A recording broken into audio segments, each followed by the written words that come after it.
in a yogic sense, what are the things that we can do to stay healthy? The first is to appreciate that for us, everything is an ecosystem, as without, so within. And everything is comprised of the 5 great elements, or Mahabhuta. They are ether, air, fire, which can be wet or dry, water, and matter. So for us, for someone to be prone to getting this virus, or we might say, why is it that some are not able to fight it and others are? For us, that would be because those elements are not in harmony. They are accumulating in places where they shouldn't be. So the Pancha Karma are there to help us to restore that harmony and make sure that we get rid of accumulations. The next thing to consider is the time of the year that we are in.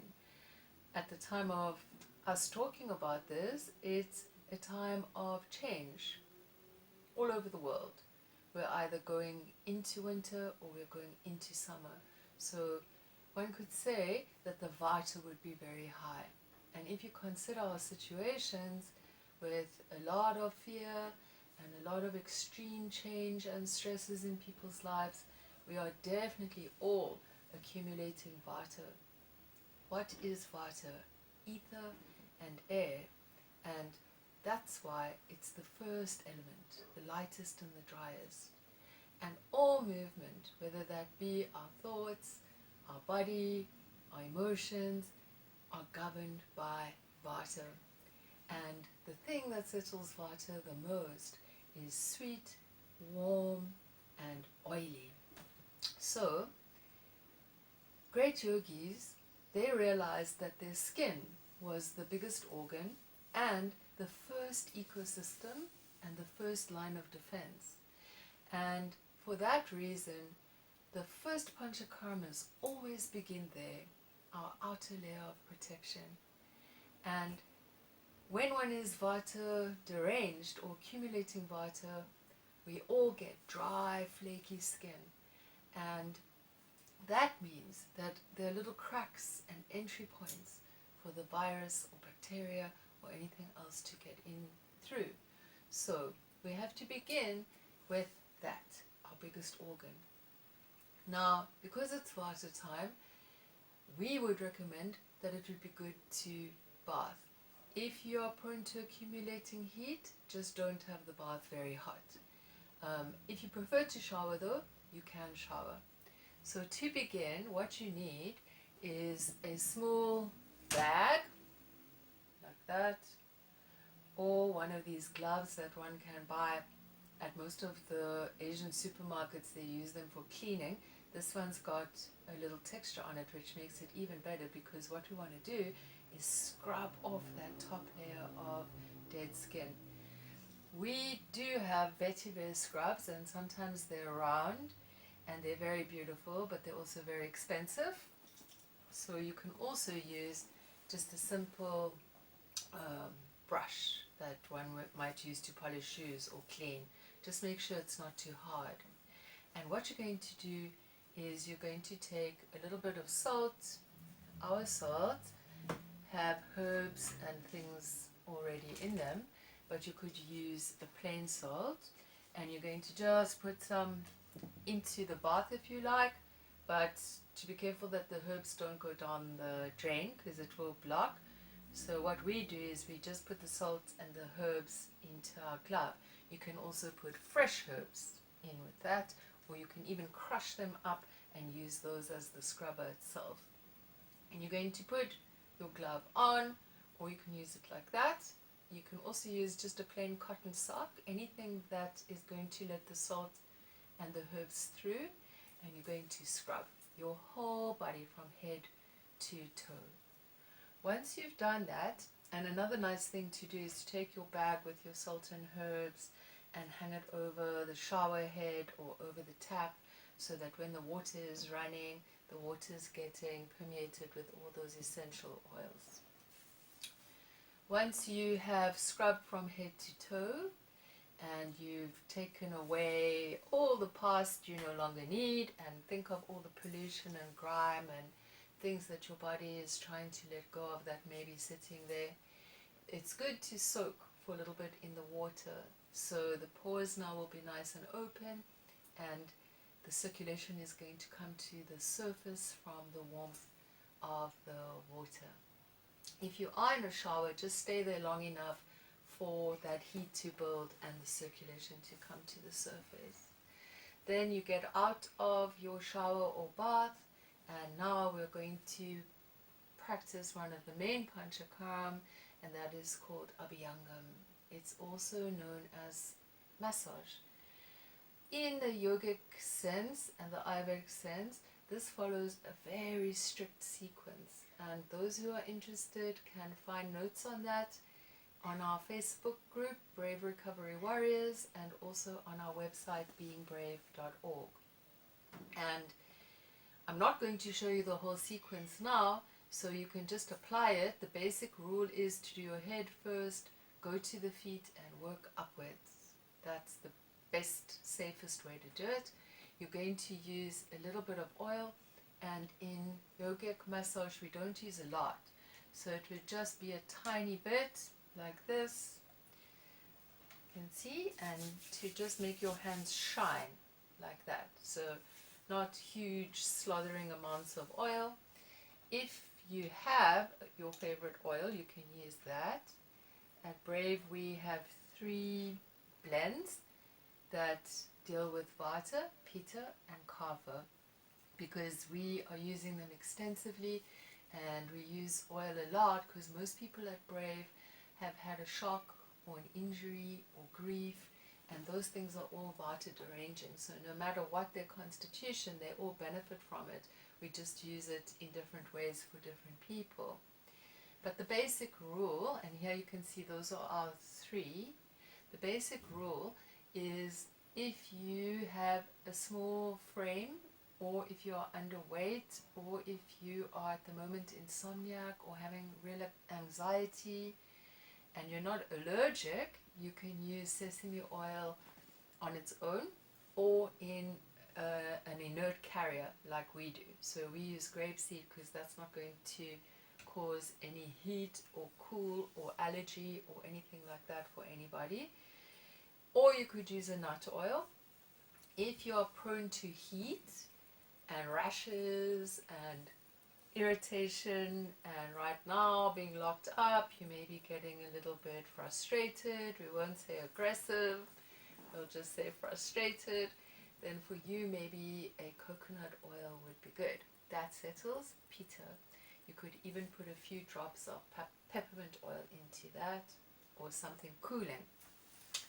And remember, if you don't like coconut on its oil on its own, just dilute it a little, like we spoke earlier.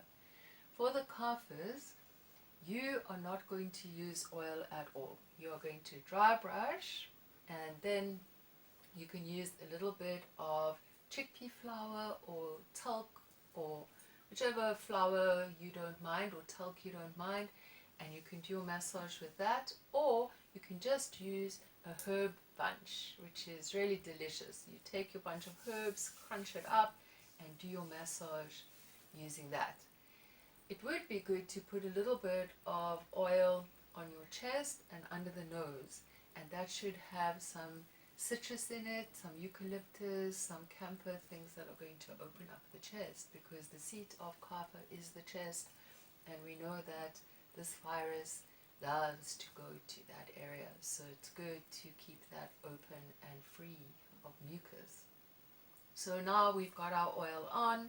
We're going to leave it on for 20 minutes to half an hour, wrapped in something nice and warm, and we're going to do something gentle and calm and peaceful. You can even practice Shavasana. There are many of those on our website that you can do free, or a meditation, or some pranayama, some breathing, and just enjoy being quiet and going inward. After the 30 minutes, please wash the oil off. So in the yogic sense, all those toxins have been now pulled out by the oil, and we want to get rid of them. So we want to rinse them off. And we do that not with soap, just with water. And you'll find your skin is beautifully soft. It has a sheen and a luster. If you have any bowel problems, they'll probably be resolved by the oil massage, and you should have a really good night's sleep. If you are prone to insomnia, it's good to do hand and foot massage every night, and little children love it and they really sleep well. So now our skin is in its optimum, and we move to the next most important areas of defense. The first is here in your nasal passages and your sinuses. So the great yogis, they have two ways of doing this. We call the practice Jalaneti, which means basically water washing, but some people find it very difficult to use neti parts or big volumes of water, and they have a very strong gag reflex. So for you guys, just a small little shell or shot glass or little oriental teacup is much better, and you only need the smallest bit of salt, just a small little pinch, and we put warm water with that to dissolve it. And the teachings say that it should be the temperature of your blood, and it should taste no stronger than seawater. And then once you've done that, and this is best to do in the shower, you're going to just sniff and spit, sniff and spit. Do it at least 3 times with each nostril. For those that are more used to the practice, this is my neti pot. You might have a ceramic one or a plastic one, whatever has got a spout, and it needs to have enough of a reservoir for the water to be able to flow in a stream, because it's going to run like that and out through the other nostril and even potentially your mouth or ears. So just make sure that it's got enough of a bulb. And again, the water should be not very salty. If it's salty, you're going to burn the nasal passages, and you're going to create those little entry points for the virus, much like having little scratches or openings on your skin. So be sure at this time to use your neti every day, because we know that this virus sits here. That's why they advise us to wear masks. Next, we're going to the tongue and the mouth. So remember, this also is an ecosystem. This is an ecosystem. And here in your mouth, you have the one thing that's exposed to the outside world all the time. Even while you're sleeping, a lot of people sleep with their mouths open. Plus, you're eating with that, and at night, all the bacteria that remains from the food that you've eaten is going to build on your tongue. So in the yogic sense, for us, cleaning your tongue is more important really than cleaning anything. And the first thing that one should do in the morning is do that, clean your tongue. Now, this is a more fancy tongue scraper. They tend to be a little bit more expensive. This is your basic tongue scraper, a little bit cheaper, and what you find used by most people in India. And then this is just simply a spoon. Silver is good because silver is antibacterial. And you're just going to take it to the back of your tongue and gently pull. With any of these devices, gently pull, not creating openings, not creating little cuts for the virus to enter through. Just gently cleaning the white mucus off your tongue. Once you've done that, we advocate oil pulling, because oil pulling is going to create the perfect pH in your mouth. Remember, the virus likes acid, so if we can create the right pH, it's not going to be able to survive if you breathe it in. We use a sesame oil, grapeseed oil blend with a couple of other things in it. Traditionally, one would use sesame alone. If you're allergic to that, or you don't like the taste, remember, you must always listen to your body. You could use coconut oil, And you could even use kefir. So you might say sesame for vata, coconut for pitta, and the water kefir for kapha. Me, being tridoshic, I like to use the dairy kefir because I find that um, helps with acidity in the saliva as well. So once you have your little swirl, if you can imagine, this little teaspoon is the perfect amount. You don't need more than that. You're going to just put it into the mouth and swirl it so that it's swooshing through your teeth. And do that for a good 20 seconds or so, and you'll find that it starts to kind of pull everything off the surface of your mouth, and you feel the texture of the oil or the kefir change, and it's gathering up everything that you don't want in your mouth. So never swallow it, spit that out. Okay, now you're ready to have some hot water or ginger tea. Raw ginger is best, not powdered ginger, or tulsi tea. There have been some trials in India using tulsi against this virus. You can just take it as a tea every morning. And remember not to put honey into boiling water ever. Okay, so you make your raw ginger, you pour the boiling water in, and only add honey if that's what you're having when it's sipping temperature. The last thing I want to speak about is metal waters. So there's also been a lot of media about how copper has the ability to kill this virus and others. And the great yogis, they've known this for thousands of years.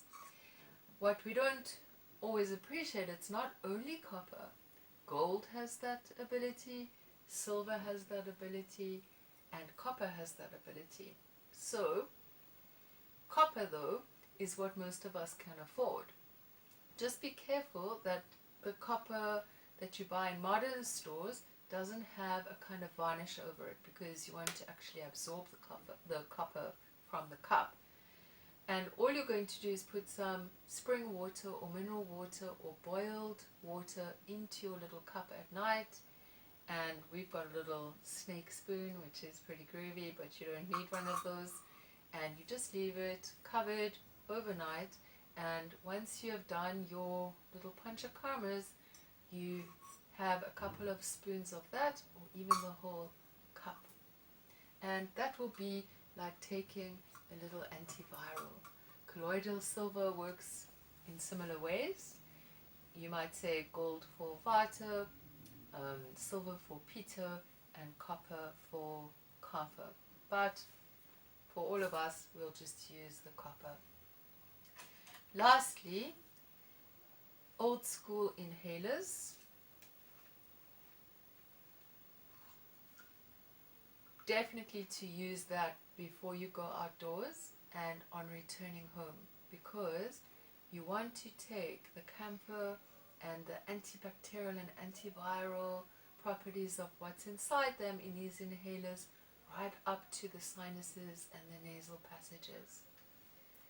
We hope that you are practicing pranayama and breathing, because after all, this is a respiratory virus and we want to be at our best and our lungs their strongest to defend against it.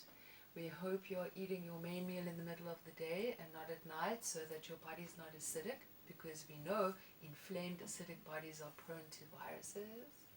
And we hope that you are taking time to do quiet, inward, reflective things and keep your spirits lifted, that you are sitting out in nature, you're taking in vitamin D, you're chanting your mantras or saying your inner prayers, practicing some shavasana, practicing yoga nidra. All of these you can find free on our website, beingbrave.org.